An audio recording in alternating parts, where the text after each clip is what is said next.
let's hear from all of our lovely panel who are joining us today. So, Charlie, I'm coming to you first. Okay. Tell us who you are and what do you work in? My name is Charlie Granger. I'm a DOP. I work in kind of fact and reality.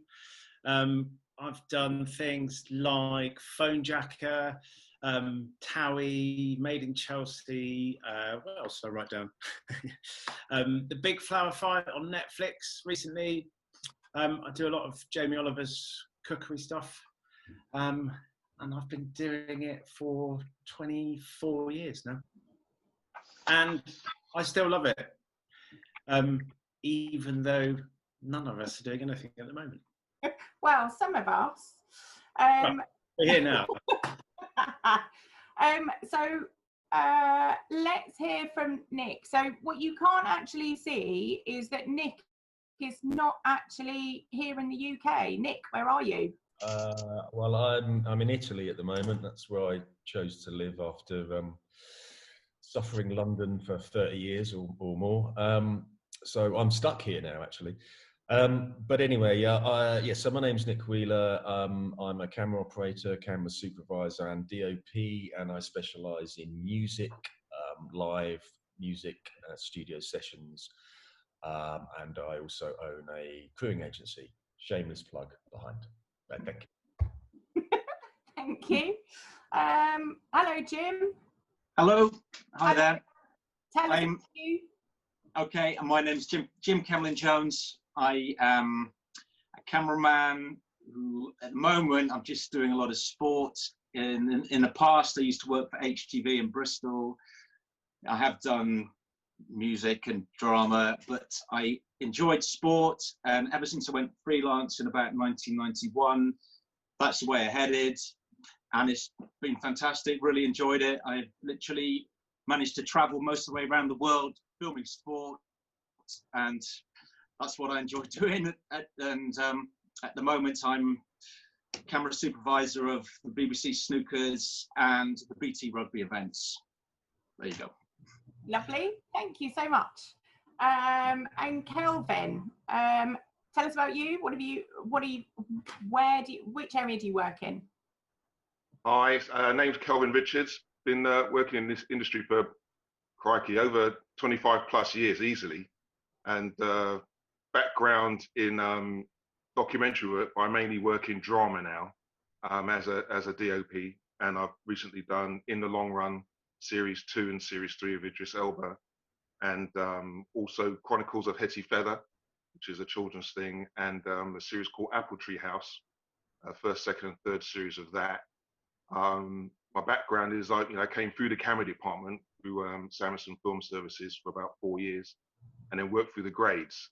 So I was a clapper loader, focus puller, and then light and camera and DOP. So it's cover across a broad range of all the skills, really. Great. Okay. Thank you. Lovely segue. So Nick, can you tell us where did you start? What was your career progression? Where did you come from? Well, I studied fine art, majored in film, which didn't really help.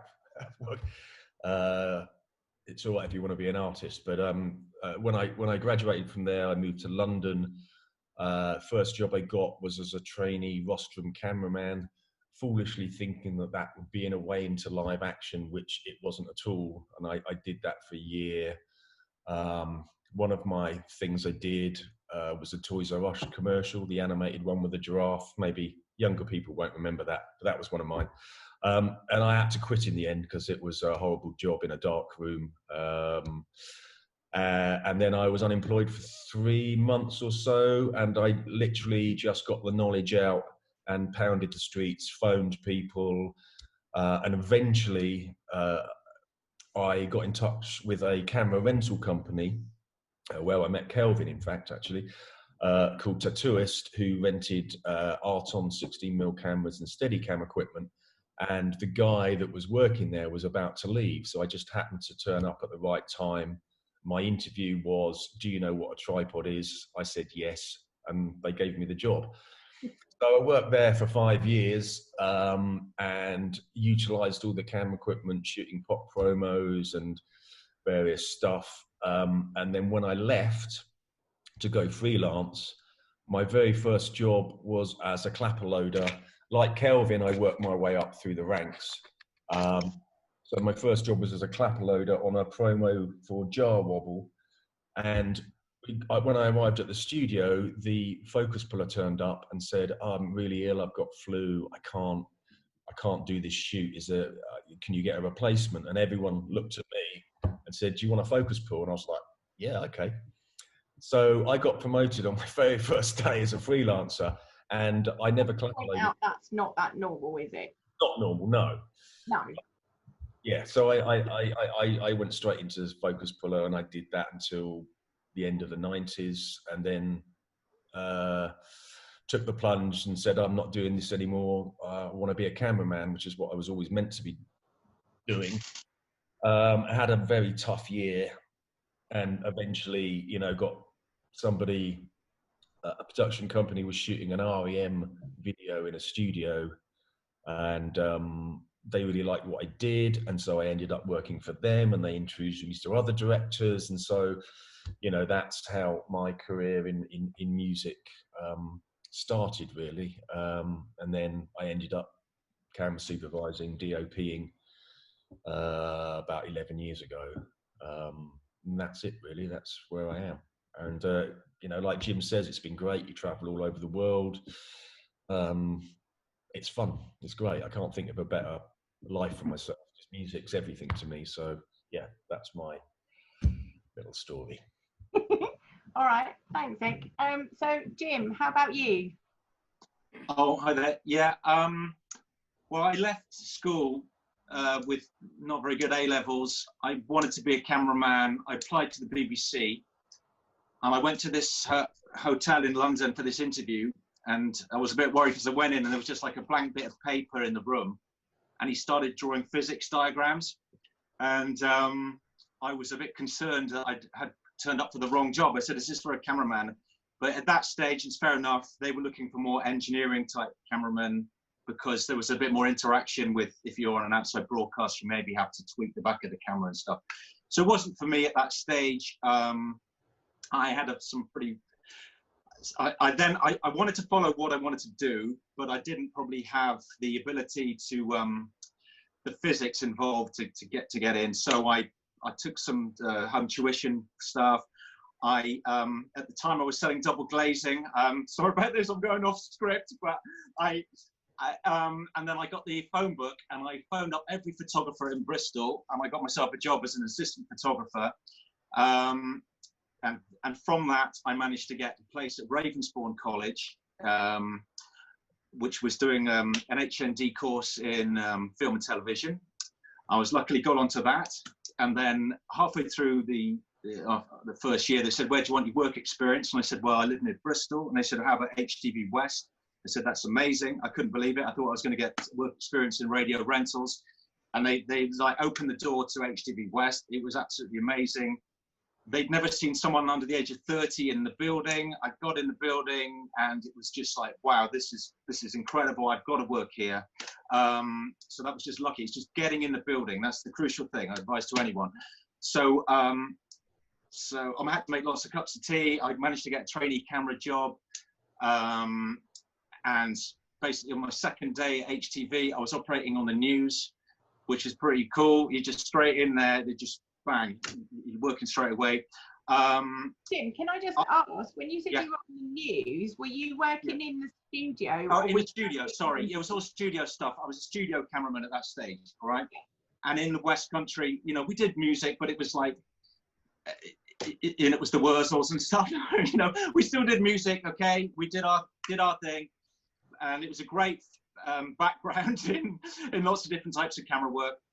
I really did like my sport, though. And basically, ITV did redeveloped the franchises in about 1991, and we were all made redundant. And I got a job. Well, I followed what I wanted to do, which is work in sport. I managed to get into cricket. Then I was the camera supervisor for Channel 4 in 2000. And from that, I've done all sorts of different sports, really enjoyed it.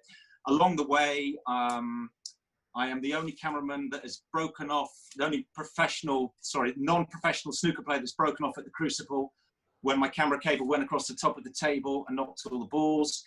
And I've been held up at gunpoint in Berlin during a poker event. And my other claim to fame is there was a power cut at the snooker at Alexandra Palace, and I got my guitar out and played to the crowds and then ended up on the Chris Evans show. That's about it, guys. Sorry. I know I've rambled a bit there, but I'm now doing rugby, and I'm doing, I've been to Japan doing the Rugby World Cup and things like that. I'm really enjoying it. I think someone else should speak. Sorry. I just want to clarify.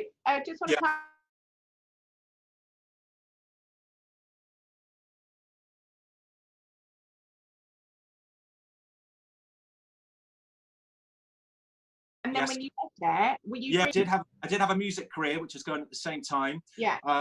It didn't quite go so well. I did have one song played on Radio 1 about 15 times, but apart from that, it didn't quite go. So I had to get back into the camera work. So there you go. Okay. Very good. All right. So Charlie. Yeah. Where did you come from? That sounds rude, but you know what I mean. No, like Nick and Jim, I didn't really do very well at school. Well, school was okay. A-levels were a bit of a mess.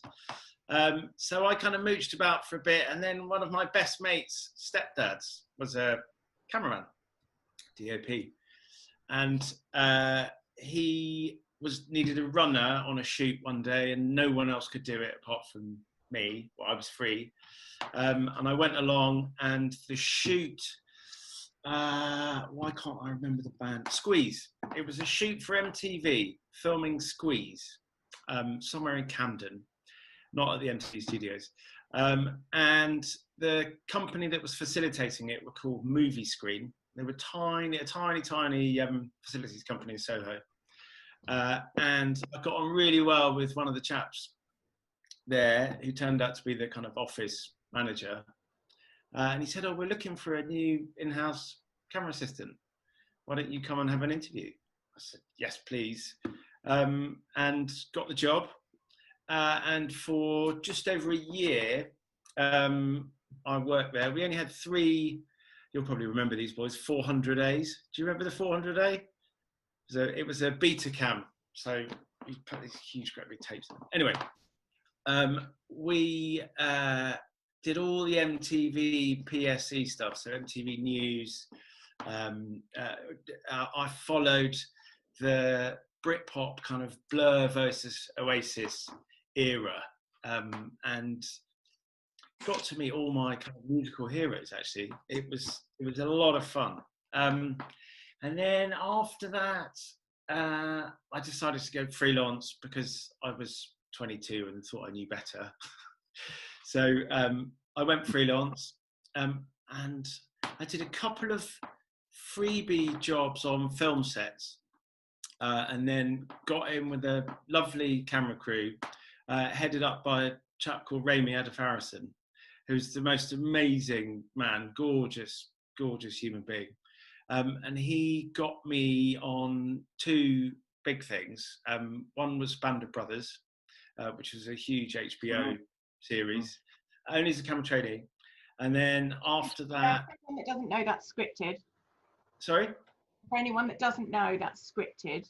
Yeah, and then I worked on the movie About a Boy with Hugh Grant. Again with Raimi, again as a camera trainee. And we decided to go with the American system, which is 2 clapper loaders on the floor and then a central loader. So 90% of the raw film from About Boy went through my hands, which always makes me really proud when I see it. And then after that, Raimi had 2 sons, and they were both clapper loaders. And he said to me, "Charlie, I love working with you, but it's fact of life, you're always going to be third in the queue. And around about the same time, a DOP friend of mine called Ollie Wiggins just set up S&O Media. So I kind of jumped from film back to telly, back into the MTV stuff, but now as a cameraman, as a lighting cameraman or operator to begin with. And that was kind of that, really. That's it. From there on, I was never staff at S&O, but I was kind of a preferred freelancer, I guess. And I went on from there, and like the other two have said, travelled the world, and had a massive amount of fun. And now, I guess for the last 10 or 12 years, I've been a DOP. And like I said earlier, I did TOWIE for ages, which, despite the content, was actually really quite good fun to shoot. And then also Made in Chelsea. The same could be said about that, but I've got quite a soft spot for that lot. They're all quite nice. And the joy for me of Made in Chelsea is trying to make it look as nice as it looks. A lot of that's in the grade. But the biggest light we've got is a 1.2 HMI. So it's a real head stretcher. And then recently I've done the Big Flower Fight for Netflix, which came out I think last week. And like I said, Jamie Oliver stuff and Crazy Delicious, which again was Netflix and had Heston in it, etc. So yeah, I've had a lot of fun on the way. A lot of fun. Lovely, thank you. So thank you so much. I want to talk a little bit about the different structures in your teams. So because you've got a few things to get to, if you can let us know sort of how that's kind of structured, like the people that you have normally on a job and the sorts of responsibilities that those people might have, because they'll be slightly different in your different genres. So Kelvin, may I start with you? So yeah. So which bits do you look after, and then what happens in the sort of structure of your team, sort of going down to your trainees? How does that work?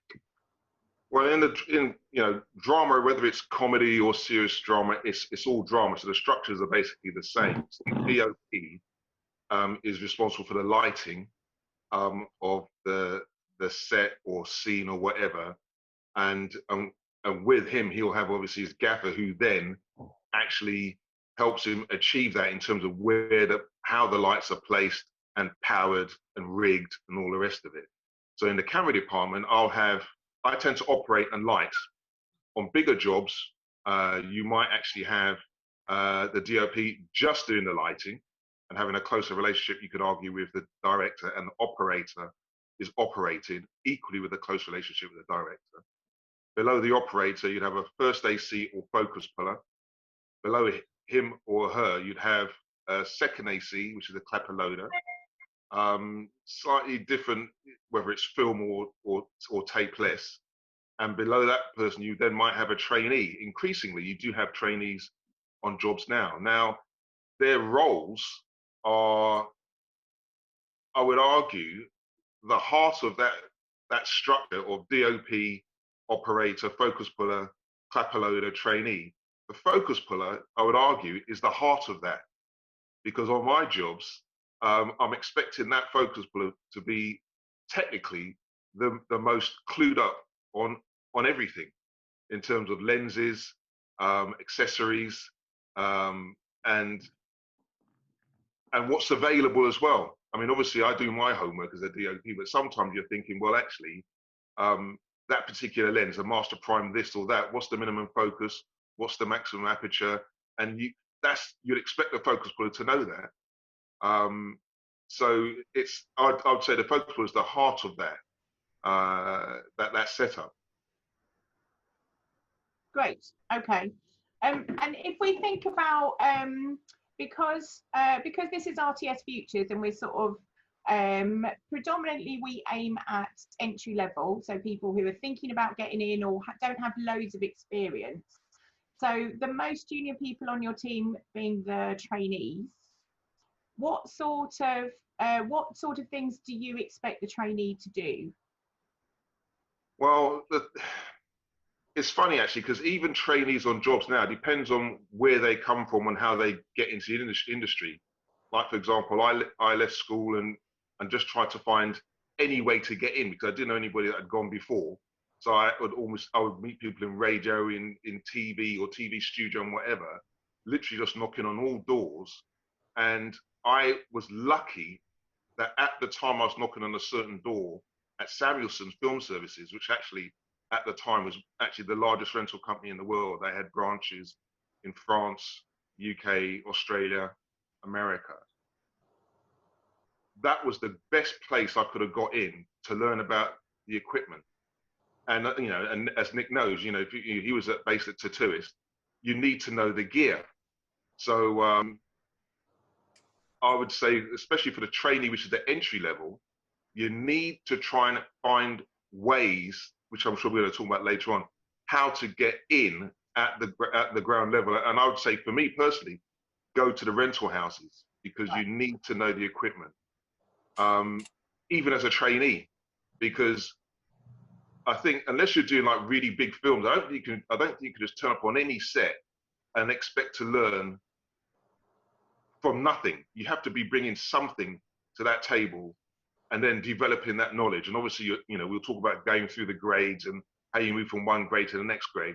That's a different thing, but you've got to have some kind of a grounding, and that you have to do yourself. You've got to try and make those connections, whether it's knocking on, you know, there's loads of rental companies now, whereas before there was a fraction of what's available now. My background's all film, which has moved over into tapeless because that's the nature of the beast since, you know, 10, 15 years ago, maybe even longer than that. But so all the cameras that I knew were all film cameras, from Panavision to Artons to, you know, to Arriflexes. And the industry now is coming round full circle where it's tapeless, but you've got a kind of like niche market of film stuff being shot again, and the disciplines are different. And I'm sure we'll talk about this in terms of what you learn on film is not necessarily the same for working on tape or your studio, you know, different setup. It's not as switchable, although the key principles, I'm guessing, are roughly the same. Yeah, they are, because even, you know, for example, I started off as a camera system for documentaries, and you know, and that's just you and the cameraman loading magazines, focus pulling, and so you get a great all-round grounding. That then when you work on, like, say, commercials, which you literally are just loading magazines, putting the board on as the loader, or pulling focus and rigging the camera as a focus puller, you do all that when you're working on 16mm for documentary. So, but just the cameras are bigger and more complicated. But it's the same principle. So then I think if you're working on, again, I don't want to talk about what Nick and the other guys will talk about, but they'll still have very similar setups in terms of who does what. Now, you could argue for drama, it's maybe more, it's structured in a way that day to day, the beast is different, because it's not a 1 or 2 day thing. It's a 1 week, 3-4 month thing. And it's like, it can be a big beast. But then again, you could argue like big multi-camera shoots are equally as big, but just in a different way. Cool, thank you. So Charlie, what about your setups when you're doing kind of fact-end stuff? What does your team normally look like? Well, I'll give you an example of the Made in Chelsea team. It is normally myself as DOP. Normally there'll be an operator.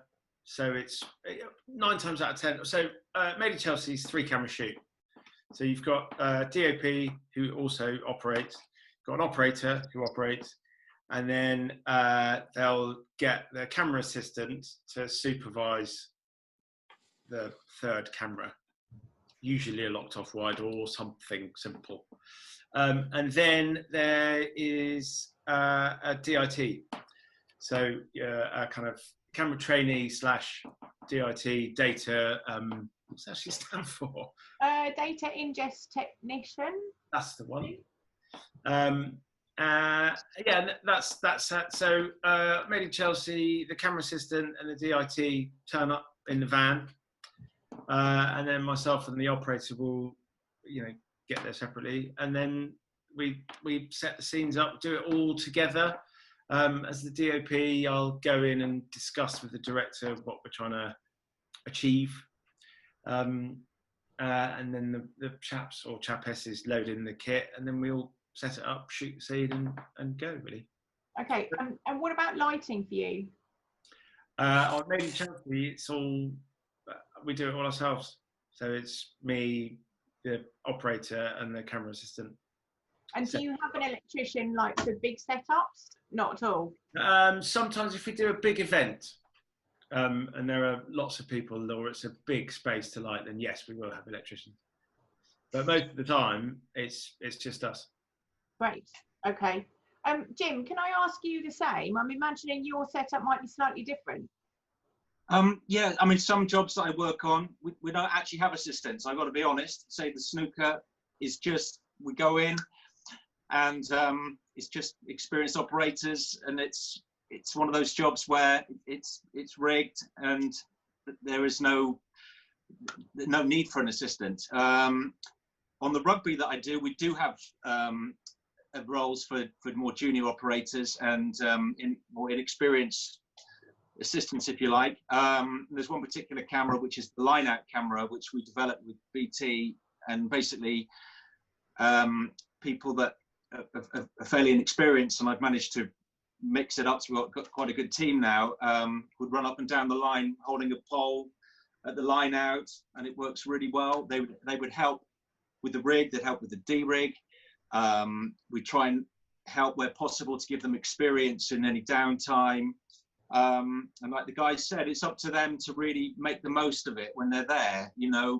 If in any downtime, pick up a camera, ask questions. We like to let them have a go doing on the press cameras or the team arrivals. I mean, it's such a different genre from you guys, but there are opportunities for people, and we've had a lot of people come through and gone on to just be operators and are now operating for us. So it's what you make it, really. If you get the opportunity to be part of a team, or in the rugby, it's such a sort of family environment, and everyone has to help each other.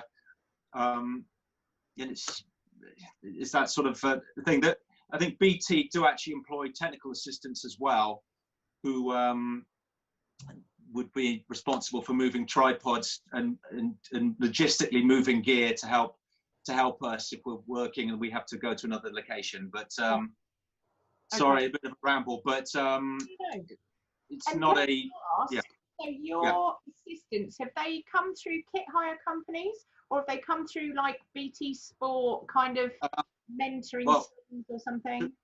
Through lots of different ways. A lot of people literally tap me on the shoulder while I'm operating and said, I'm really interested in being a camera operator.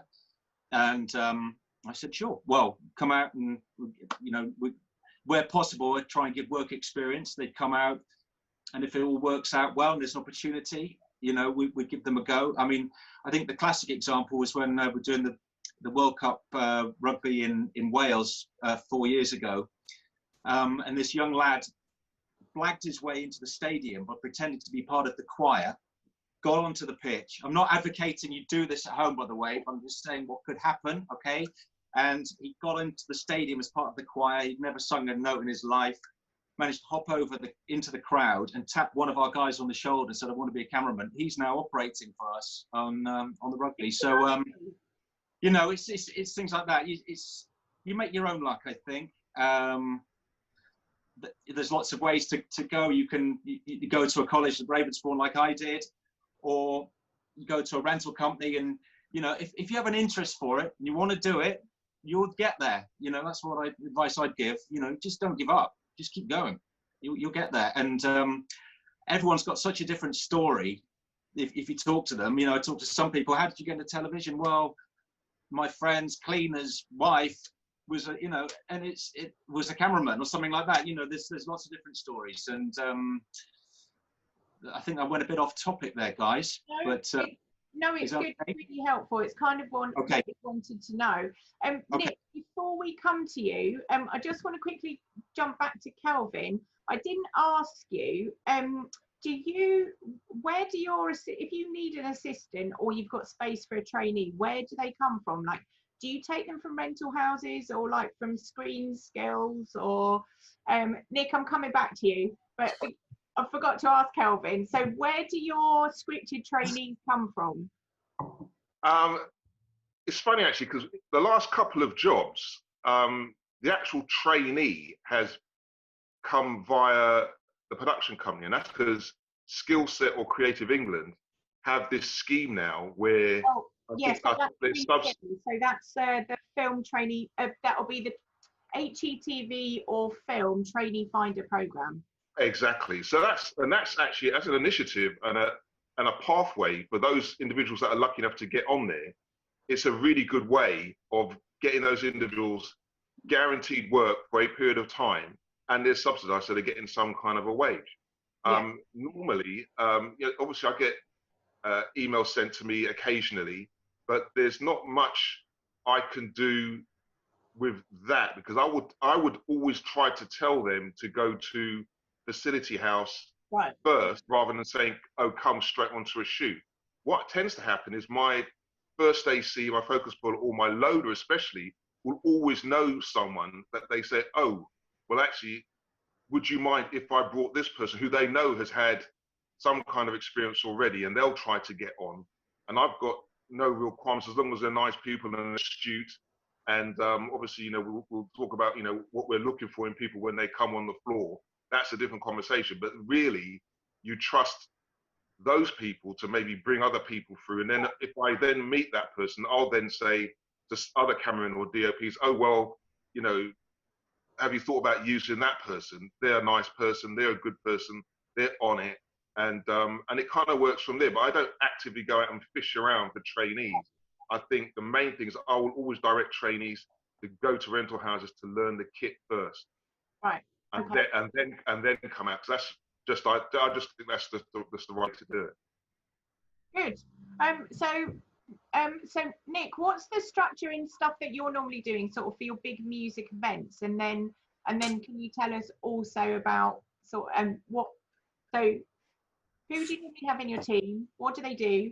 And where, if you have the space for trainees, where do they come from?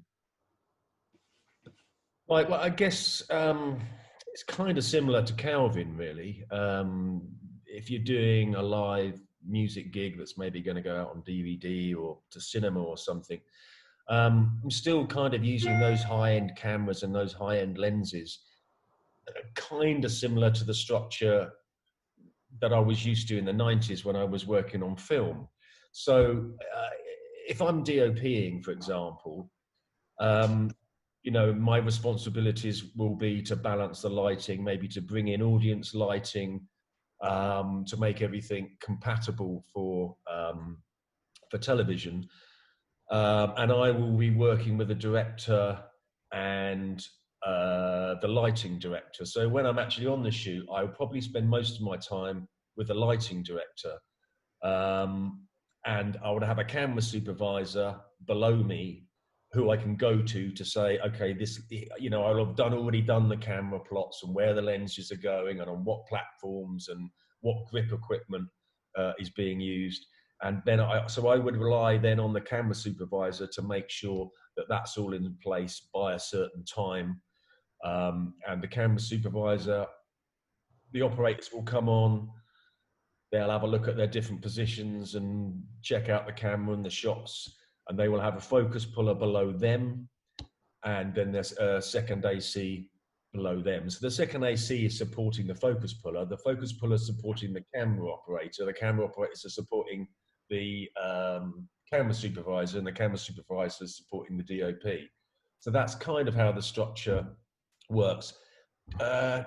Trainees, I kind of don't have camera trainees, I would say. It's because I'm not doing this. I think it's more of a drama thing, to be honest.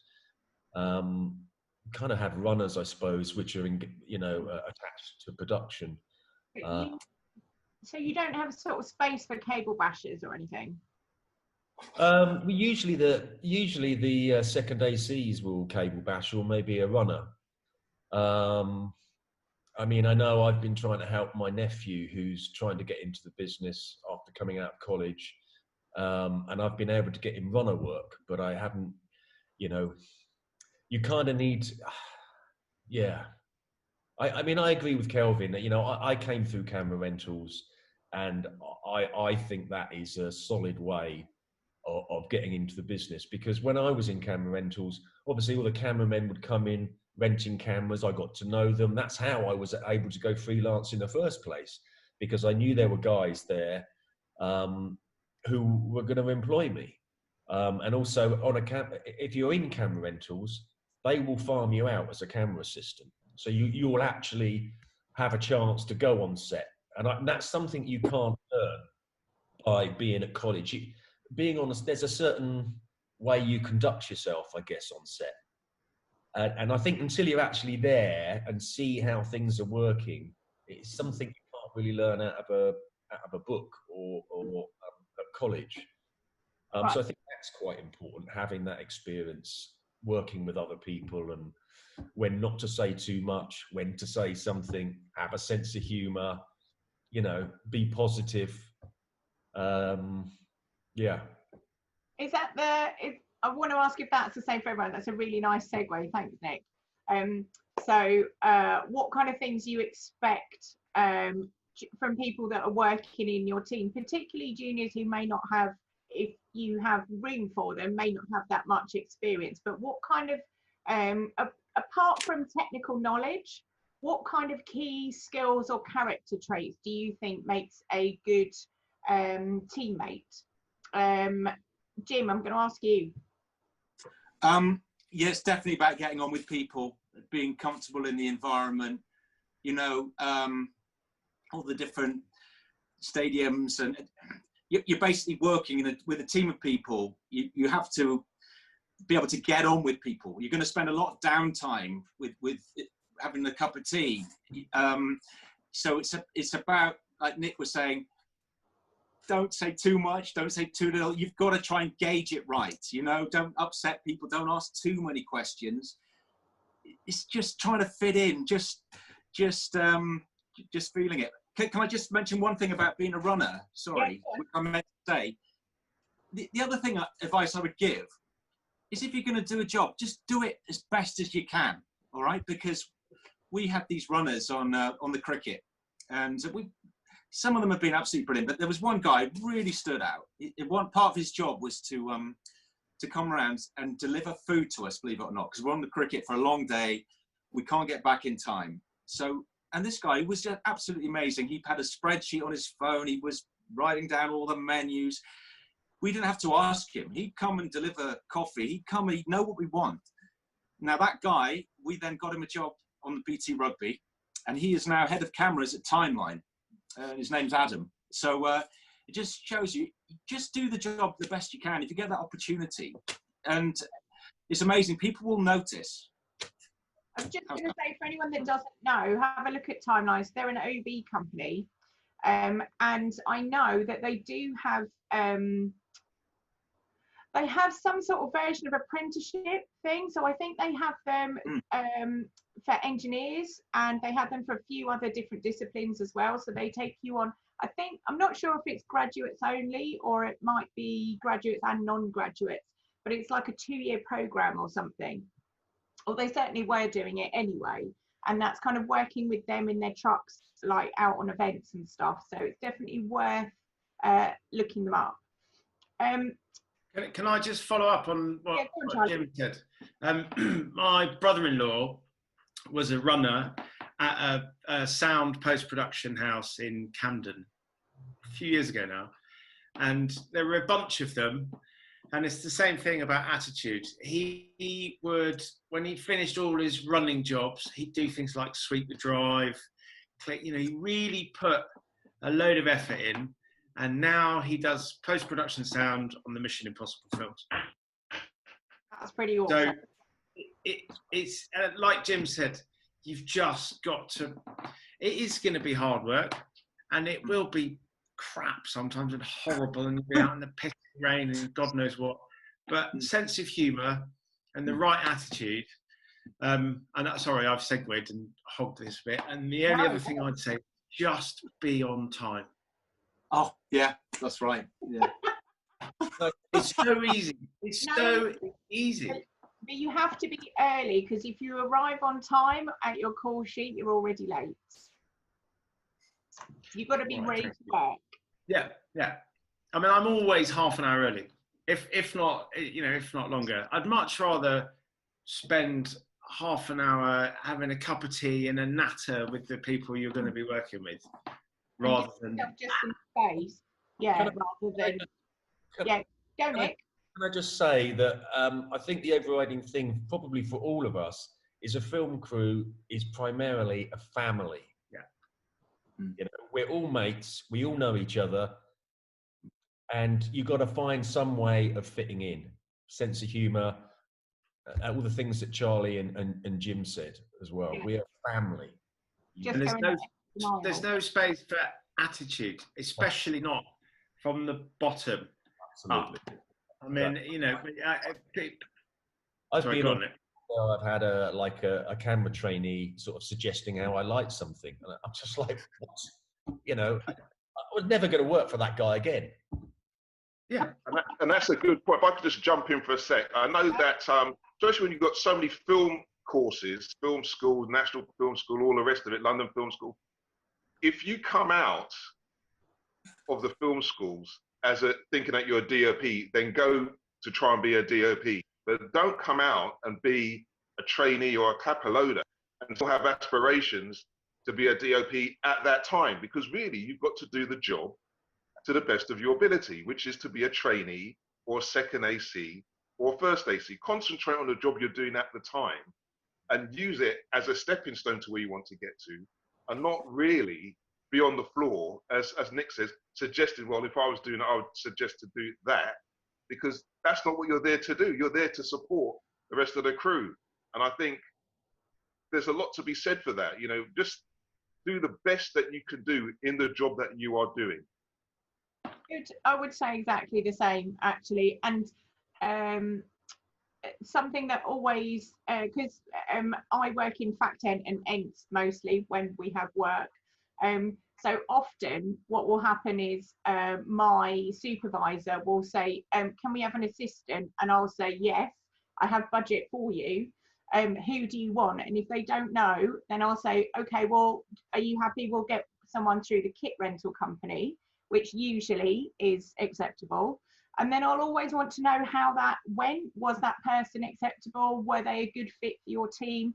So that I can then feed back to their employers at the kit rental house and say they did an amazing job, or you know, they went over and above, or you know, there've been really good feedback from the supervisor. It's always helpful to kind of keep that career development stuff going just by feeding that kind of stuff back.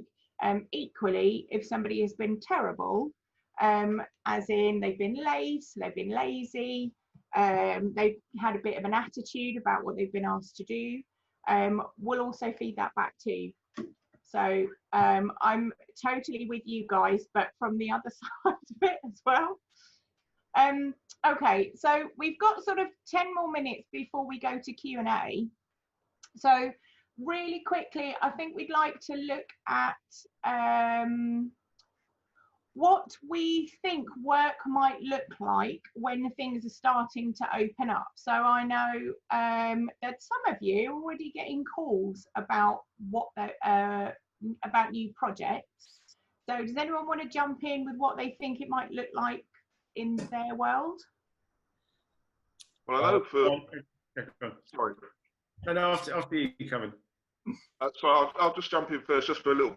But I know for like drama scripted, there tends to be, I'm not too sure what the lead times are for like OB work, but well, for OB work. But for example, I was up for a 10-12 week children's drama thing that got bumped to June, then got bumped to August, and now it's been bumped till next spring because they were so worried about the coronavirus thing.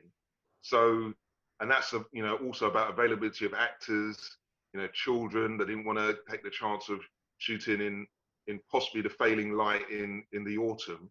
And so there's that in terms of how actually things do come back onto stream. But also I think there's this discussion about with distancing and social distancing, how that actually plays out in real terms on the set or on any working environment in terms of cameras. I'm not quite sure how that pans out. They're already talking about reducing crew numbers, but I think there's a real possible health and safety issue in doing that. So, you know, it'll be interesting to see. I just wanted to just to pitch in with that straight away. I'm doing a small corporate shoot on Friday. I mean, I'm not going to be there personally, but I'm going to join on Zoom. And we've got the same number of crewmen we would always have, but we've had to make the day longer to stagger. Like, so lighting will come in first, set up, leave, camera will come in, then auto key will come in, then sound will come in, then the artist will come in. And you know, we've all got PPE and all going to be separated in a studio that's large enough to do that. But I think you know, as Kelvin has said, I can't help feeling that crew numbers are going to get reduced. And certainly I know a lot of jobs or potential jobs are out there for remote cameras where everyone's in their little cubicle. Actually, Jim, we were talking before we went on air. Jim was got this snooker job, which he can tell you about, which is kind of strange, or at least different from how it was before. Very much so. Can you tell us about the differences? So what you would normally do and then what you're going to have to do? Me? Yeah. Oh, sorry, if I misunderstood that. So, Nick, I'm not sure if you finished. Okay. Yeah, I have got a job coming up, which, I mean, at the minute, I'm now a chicken farmer and growing vegetables for the last 75 days, but I have had a phone call and I've got a job at the weekend filming snooker, and it's going to involve me turning up on site, getting tested for COVID. I have to stay in a hotel room for 24 hours, can't see anyone. Food will be passed through a hole in the wall, I think. And then if I'm okay, I can stay for 10 days, I think it is, or maybe 12 days. I cannot leave the complex. The hotel is next to the tournament, and I cannot go outside and anything like that. So it's looking like different times ahead. I don't know how long that's going to take. The other change I see that will probably happen is a lot of presentation will happen remotely. So rather than having the presenters and a load of camera crew, they're trying to get as few people as possible on site. So it's just going to be a core crew, which I think may be disappointing for trainee roles in the immediate future. But I think things will change.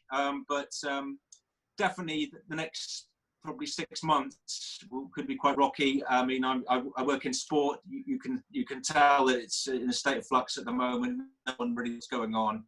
Only needs a second wave for things to head downwards again. But it looks like we're trying to work in controlled environments, basically, without a crowd, with a core crew. And so that will impact on training opportunities, I think. Okay. All right. So now because I think that was probably going to be an important one. So I want to quickly ask if anybody wants to volunteer, what hours would you normally do when you're working? And sort of what kind of impact that might have for anyone that doesn't know what it's like to work on a set.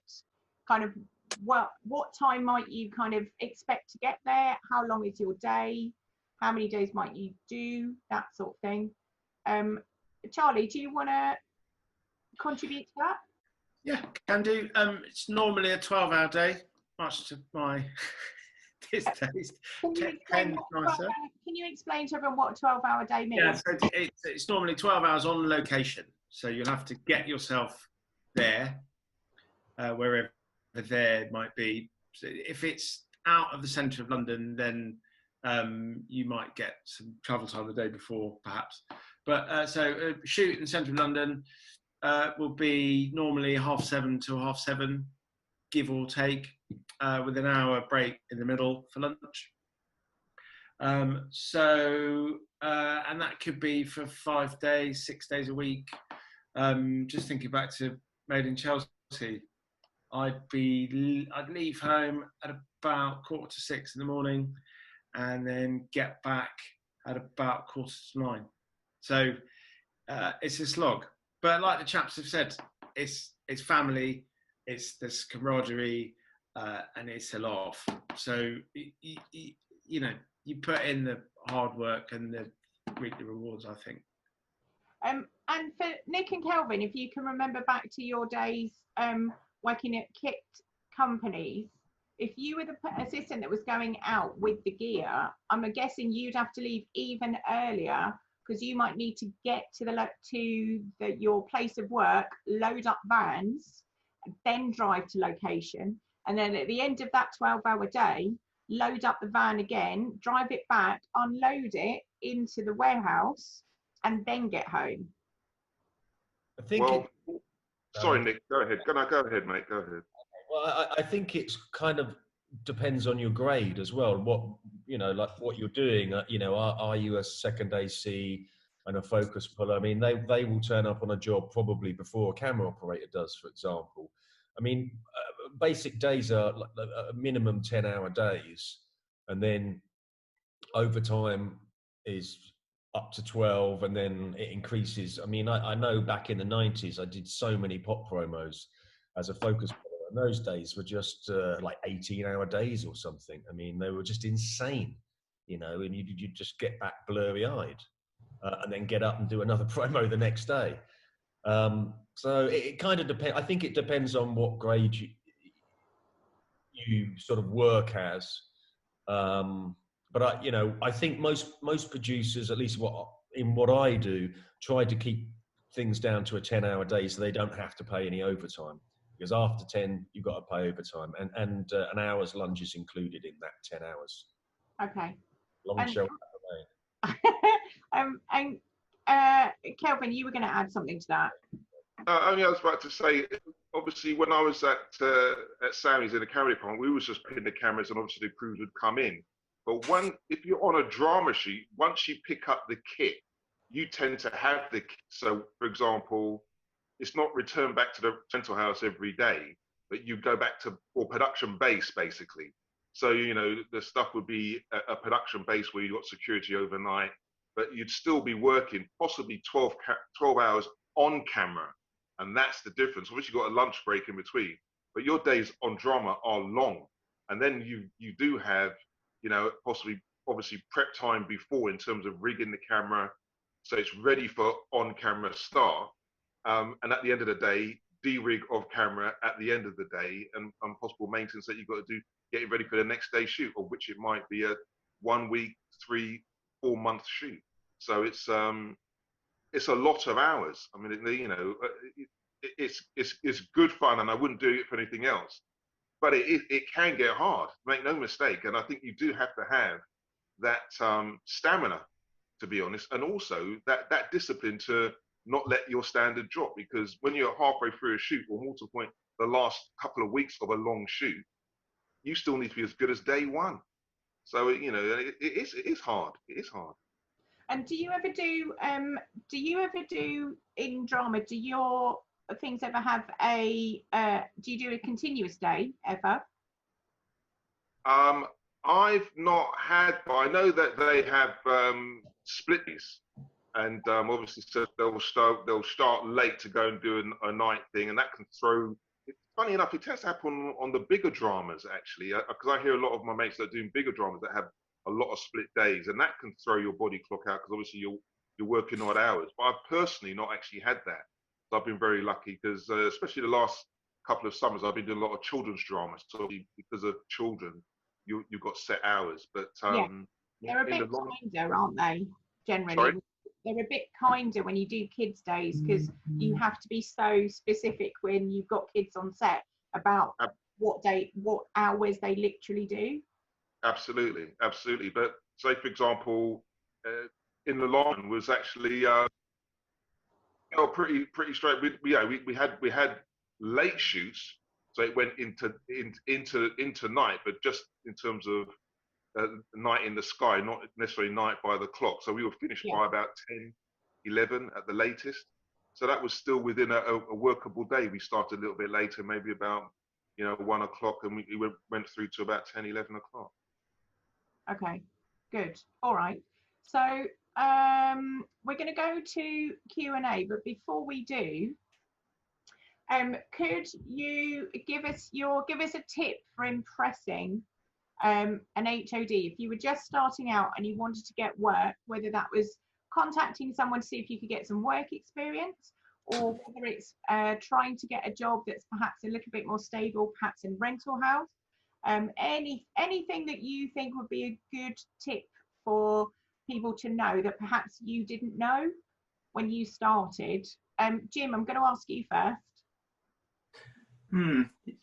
Tricky one. I suppose some knowledge of the subject.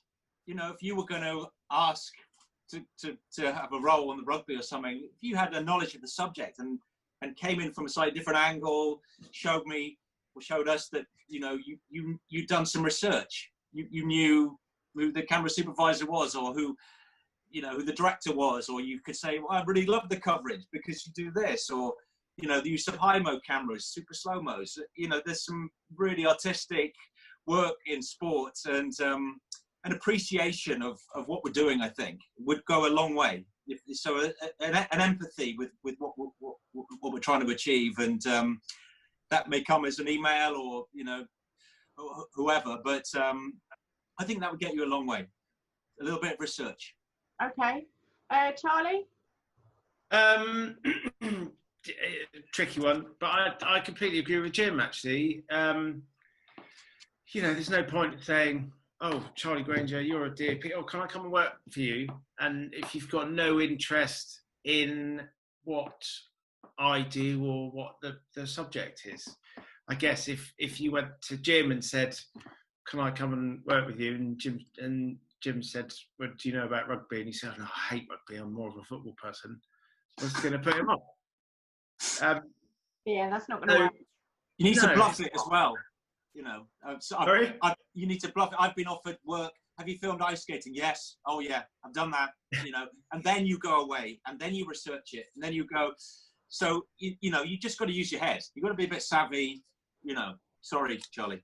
Carry on. No, it's all right. It's funny you should say that, because I have just a quick one. I've had a couple of trainees / camera assistants before who it's been their very first job, and they haven't said anything, and they've just kind of flagged it, and I've caught them out or been annoyed by them, because for me, if you came to me and said, "This is my very first job in telly, please, I'll do anything you say, help me," then I will help and be respectful and lovely. If you come in thinking and you've got a bit of attitude and you don't know what you're doing, then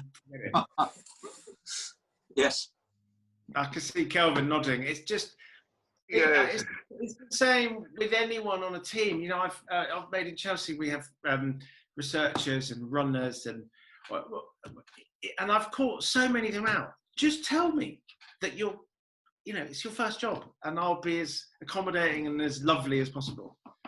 Is that if they're self-shooting editorial team, though? Sorry, say that again, Jude.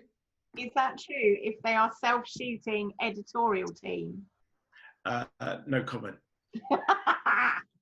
It's okay, I'm only messing with you. No. So, Nick, have you got a tip?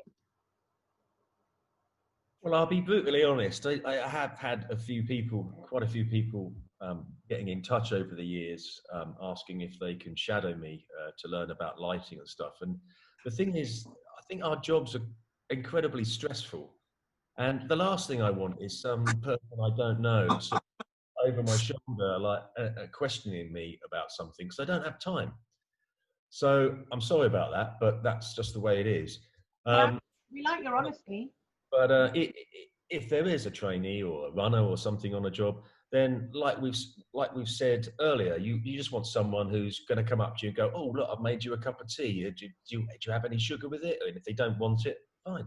You know, just be helpful. You know, just a positive attitude.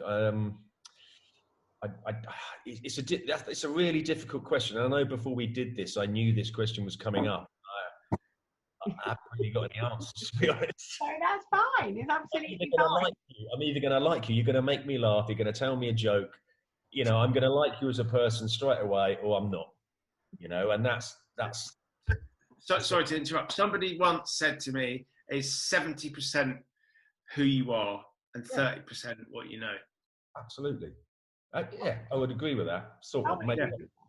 But yeah, it's who you are as a person. Definitely. Kelvin, have you got anything else to add as a tip? Not really. I think I like Charles' point about not bluffing it, because I think that would be the thing that would irritate me most. Is if there's nothing wrong in not knowing. Is my motto, and I think if you're doing something for the first time, just say. But then if you've got a second seed, will be a closer relationship than will be me. But the thing is, you just have to be open to not knowing and just fessing up and just saying, okay, well, especially with trainees now, they tend to be used more for setting up monitors on drama anyway. They tend to be used for setting up monitors and maybe putting down marks to help the second AC, that, you know, if the second AC is doing something else. So that's, you know, that tends to be how they're used in terms of the dramas that I've been working on anyway. But that doesn't mean that if you're just doing that, you can't actually be paying more attention to where the clapper loader is putting the boards on, how they're seeing where to put the board in the frame, because they may be checking the monitor before they offer up the board, not making a focus puller, having to rack the focus to get the board sharp, things like that. So that's what the trainee can do. Always be looking out for what you can do to help that person. So if you know that when you go to another setup, have your marks ready. So you don't have to have the second AC saying, "Oh, get the marks or the sausages ready to put down." Have them ready. Always be ready. That's what I would, a bit of advice. And also, if you're contacting people, don't hassle people, because people get hacked off with that.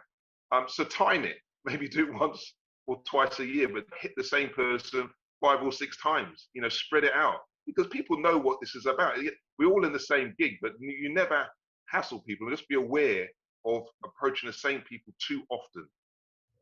And also, I think if you make a mistake, just own up to it. Don't try and cover it up, because we all make mistakes. We're all human. We all know things go wrong. That's frustrating thing as well. Good. Okay. Thank you. One other thing, like, always listen. Always on set. Always listen.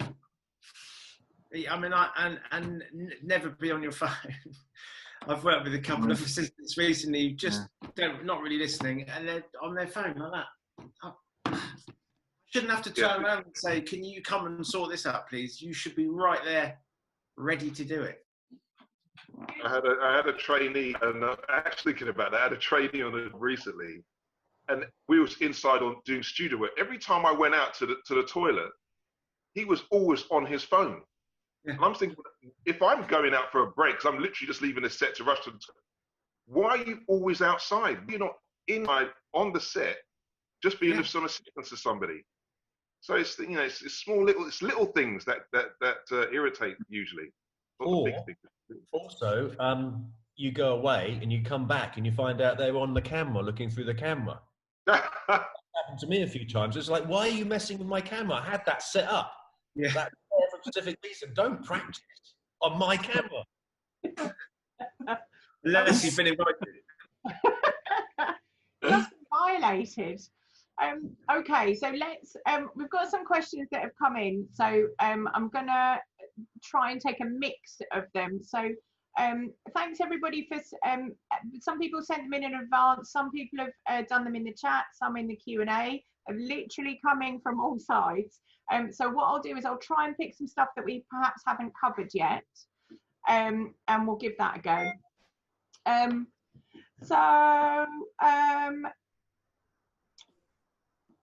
Kelvin, this might be one for you actually.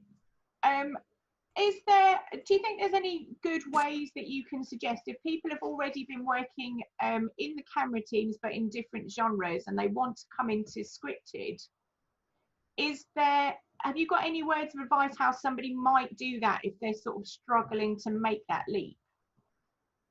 I would say it's like research.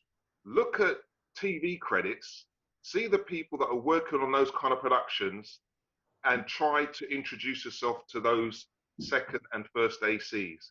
Because really, that's the way you're going to get the connection to try and bring you in if you're trying to move away from, like, say, live entertainments into drama. You need to know the people that are moving in those circles or working on those productions. Would it be useful at that point, just rolling in with somebody else, would it be useful, do you think, to meet those people in a sort of more focused professional environment, to even have a chat with them? Like if you're joining like the GTC or something, and you can kind of go to an event and have an idea of who you want to talk to. Is that helpful, or am I sort of overthinking that? No, well, I've got to be honest. I don't know the set of GTC, so I couldn't really comment on that. But a member organisation. Yeah. Well, say for example, Sarah, I know a trainee scheme for trainees. So and that's tend to be based more for drama work.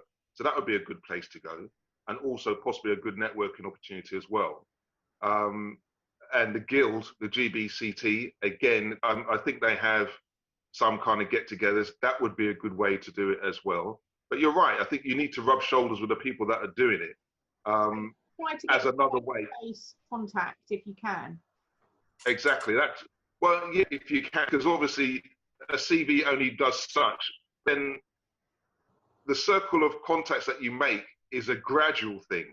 And I think it's, if you say, well, I've made contact with Bobby, the next time you meet someone else, you say, well, I spoke to Bobby last week. That's, oh, I know Bobby. And then you branch out your tree of contacts. It's a gradual thing. It's not a single hit. And so you have to be patient when you're doing it as well. Okay. Okay. Sounds good. All right. Let's see. Do you guys, what are your guys' thoughts on show reels? Is that a thing for your department? Everyone's face. Yeah. Not for a trainee. No. But for cameramen, DOPs, yeah, you've got to have a show reel or a website, yeah, for sure. And I think if we're talking about helping people on entry level, and this is what I was saying about coming out of universities or film schools and stuff like that, you tend to come out wanting to be a DOP, which is fun. But then if we're trying to encourage people trying to be trainees who want to then be a camera assistants or loaders or focus pullers, the show reel doesn't help you in any way at all. I think it helps to be creative though. Keep making things in your downtime. You know, that's brilliant. So yeah, make things, film things, create, and you're not necessarily going to get you a job, but I think people will be impressed that you continually learning and getting new skills. So Danielle, can I just quickly ask Dan, if are you there? Yeah, I'm here. Hello. Did we already do the filming on your phone session? No, that's next week, on the 4th of June. Great. Okay, thank you. So just something to think about. I think that's a bit more news focused, but still helpful. Yes, I can see Nick, you're bursting. Sorry, it's because I just remembered something which we haven't actually talked about. I mean, there is a way of getting into the business if you come out of college. Get yourself a camera and try and attach yourself to a production company and shoot content for them. And that way you can work your way. I know lots of people who have done that, especially when the DSLR came out, the dreaded 5D. But that's another way of doing it. So just to be clear with that, when you say that, what you mean is come up through edit. So start in more in the kind of production side. Yeah, because So it's like a runner doing a bit of researcher work. Maybe you're shooting stuff at the same time. There's a lot more kind of shooting which is not at the same professional level. And you're certainly the expectations will be lower, but it will give you it should give you some basics and a sort of affinity for what you're doing, and then you think that might be easier to kind of do it that way, perhaps. Well, there's no one way of doing it. We all got into the business probably in different ways, but that is a way, because you know, if you're with a large production company that are producing things, maybe they're doing an interview one day with somebody, with a lighting cameraman, and you know, there's 3 cameras, and one of those cameras will probably be the intern, or the person that's actually regularly employed by that production company. And okay, they're probably doing a wider shot or whatever, or they're documentary stuff for a program that's going to be released down the line.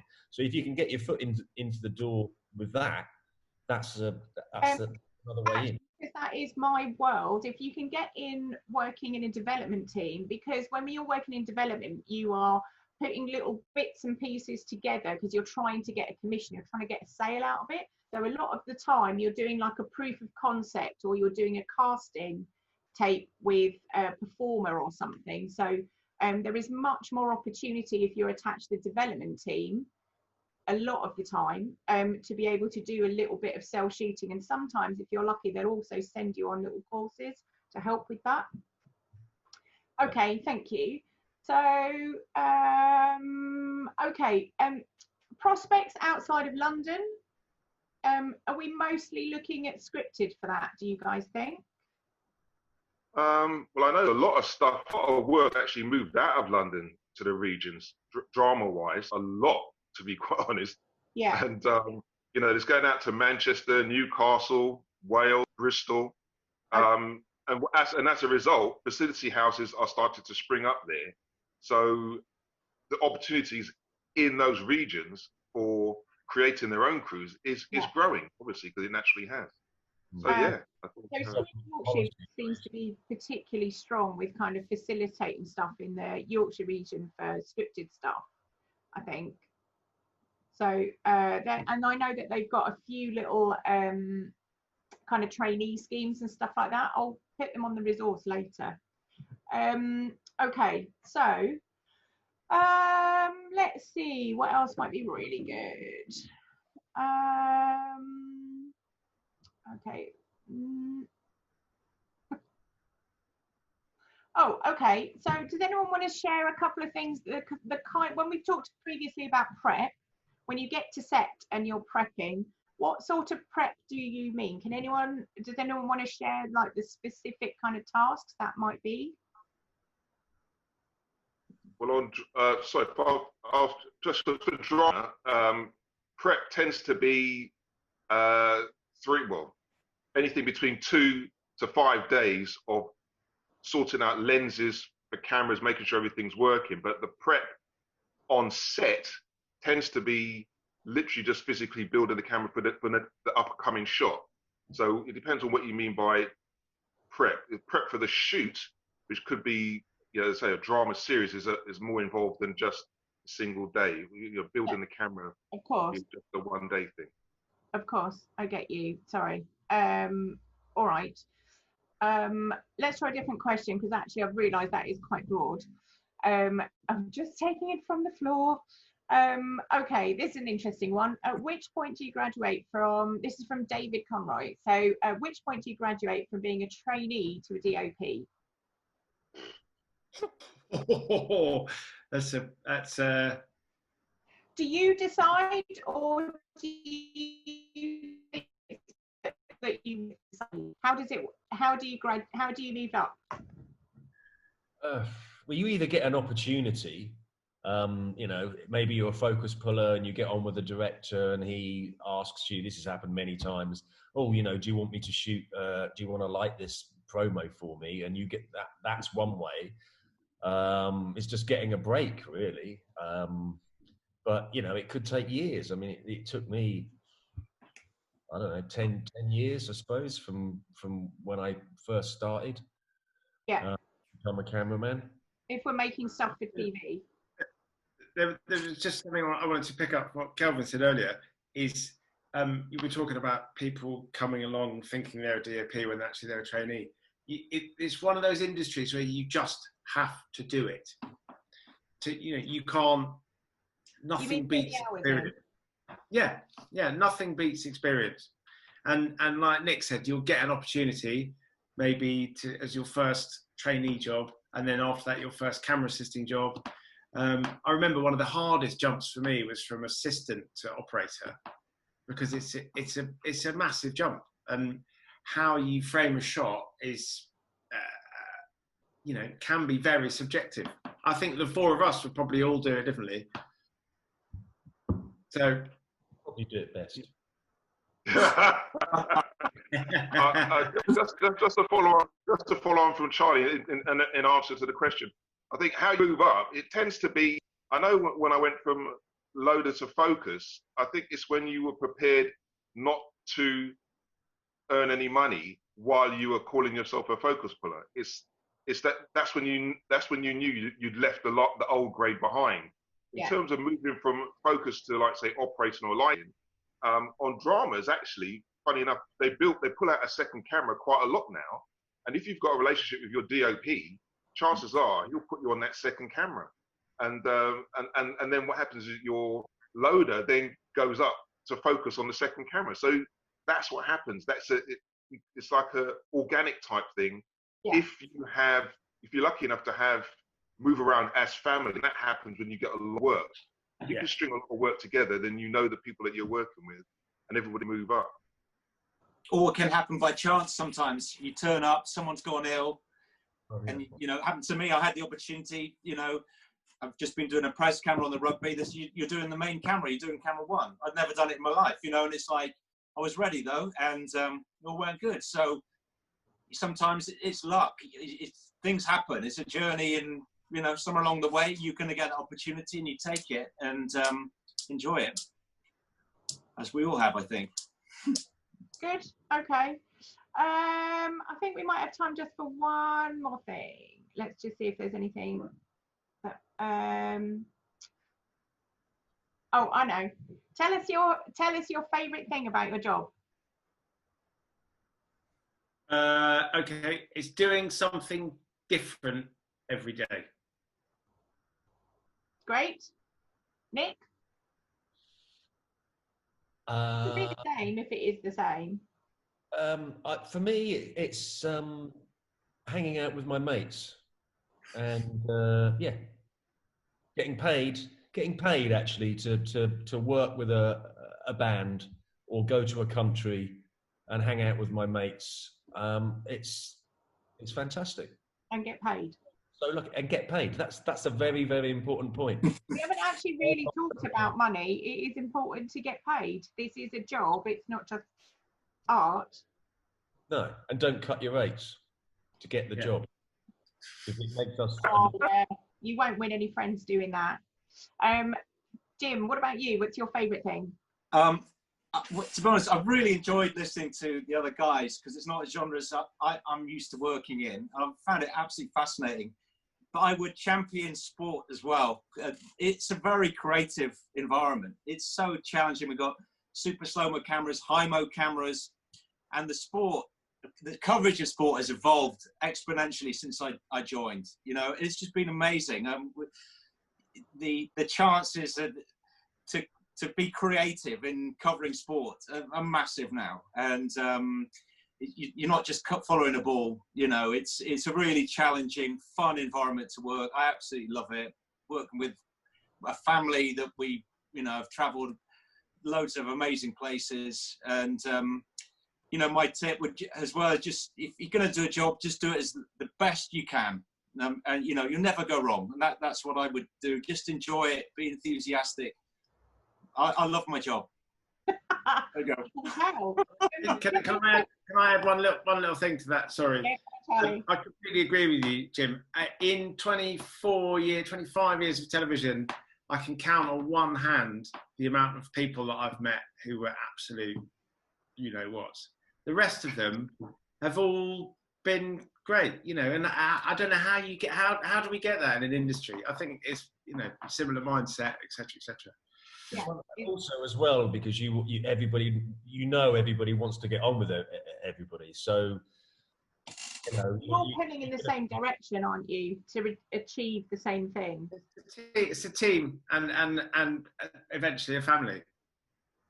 Okay. Jim, I just want, Kelvin, before I come to you, I just want to ask Jim. Yeah.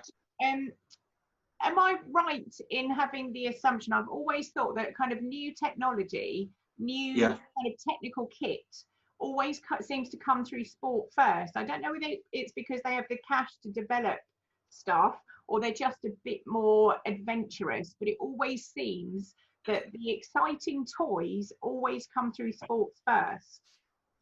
I mean, very probably, because it's so specialised now. You know, I mean, I think in the old days it was literally following a ball. Now, you say diving at the Olympics. You know, they've got weighted cameras that fall at the same speed as the diver, go into the water. You know, it's fantastic what has been developed, and there's such a range of different sports, you know, to cover. It's I mean, I'm sure in the music world, Nick, you've got similar amazing, you know, cameras and slow-mos, and you know, the equipment is the main thing. That's the best thing that happened to us was color viewfinders. When I first went freelance, we had small little black and white viewfinders, and we'd be doing horse racing, and the PA was saying, "Oh, follow the one with the green hat and the purple top," and you've got a tiny little black and white viewfinder. The horse is half a mile away, and you're sort of like, you know. So everything, the equipment is great. The athletes are better. Everything's better, you know. And it's I think the coverage of sport definitely is more specialised now. People in the team have to know the players. They have to know what's going on. Have to have an empathy with the sport. But everyone enjoys it, and I think that's what happens at the end. You get people that enjoy what they're doing, and it's a good environment to work in. Great. Well, I was going to ask Kelvin, but he's just nipped out. So in which case, I'm going to take this other question. Where he comes? He's back. He's back. He's back. Oh, he's back. Just water, in time. So, Kelvin, what's your favourite thing?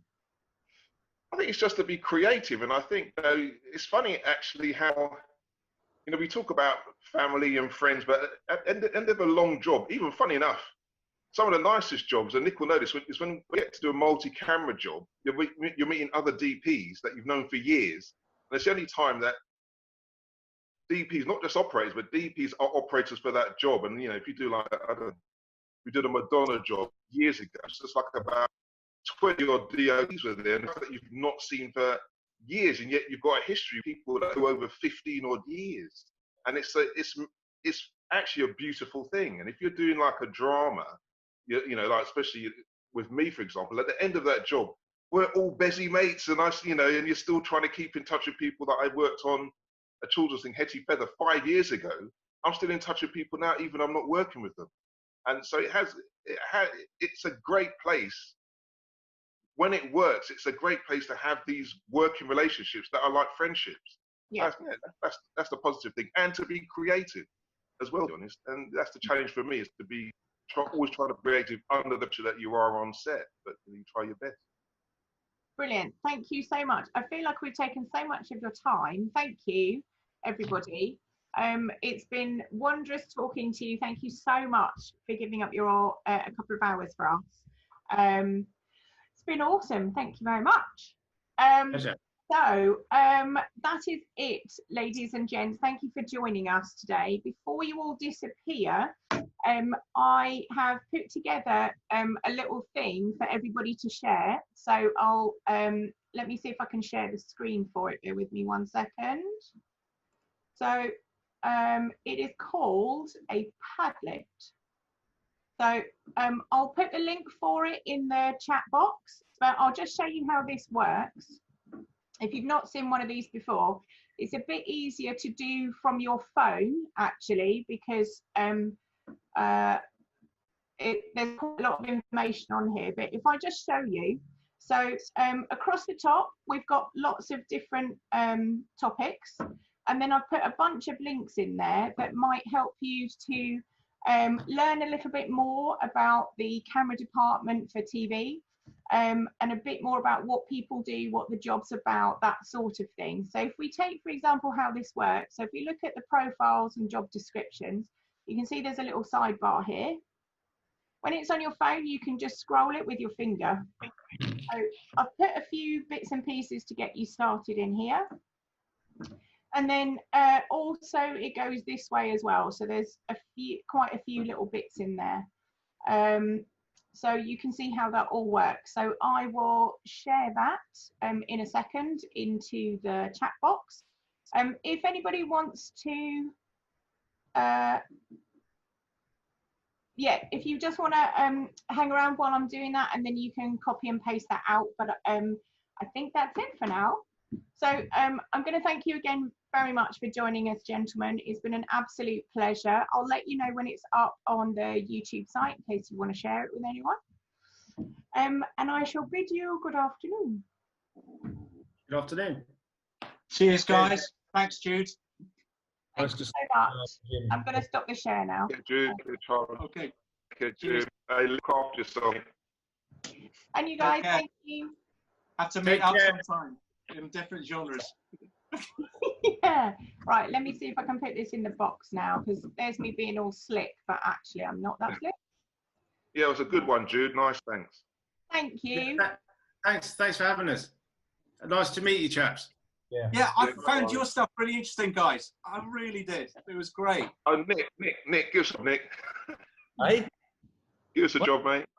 Yeah, I was going to say the same. Last year, man. I'll just keep this open for a second so that people can see the link, but you're very welcome to disappear off if you want to, or carry on. Jim. Yes, hello. When you were at HTV, did you know a man called Steve O'Connor? Yes, I did. Yeah. Yeah, he was he was like my big brother. Really? He championed me. I was on set with him age 4 or 5, I think. Yeah. And he really kind of shepherded me into telly. Yeah. Are you still in touch with him now? He lives in Bath, didn't he? He passed away a year ago. No. Yeah, No, really. He had horrible throat cancer. Oh, I'm ever so sorry. Wow. Yeah, he was a fantastic guy. You meet people like that, it's so inspirational, isn't it? You know, I mean, that's the thing I could imagine. You know, you meet some people and you just get inspired, you know, it's just like, wow, it's so helpful. And, you know, it's really tricky giving these guys advice, isn't it? Because there's no set route. You've just got to turn up and just, you know, something, you make your own luck, I think. Like you said, you make your own luck, and you've just got to give it your all. And you know, I've had days where when I've been shit, and I've walked away and gone, "Oh fuck, I was useless." But it happens, you know. And like Kelvin says, you've got to be as good on day 32 as you were on day 1. Yeah. And you know, I've been on lighting stuff, and you just think, "Oh fuck it, that'll do," because you're knackered. But you have to kick yourself, don't you? And be like, "No, okay, you know, no, it won't do." Think of the money. That's what I always do when it's 11 o'clock and all I want to do is just get in my bed. I'm like, and I've got to do the same thing tomorrow. I'm just like, think of the money, think of the money, think of the money. But you know what? It beats working for a living, doesn't it? I very nearly said that earlier on, and I thought, no, maybe You should have done. Right, guys, I'm going to go back to my kids. Yeah. I'll have a sandwich. I'll see my chickens. Take care, everyone. Cheers. Thank you so much, guys. You were fantastic.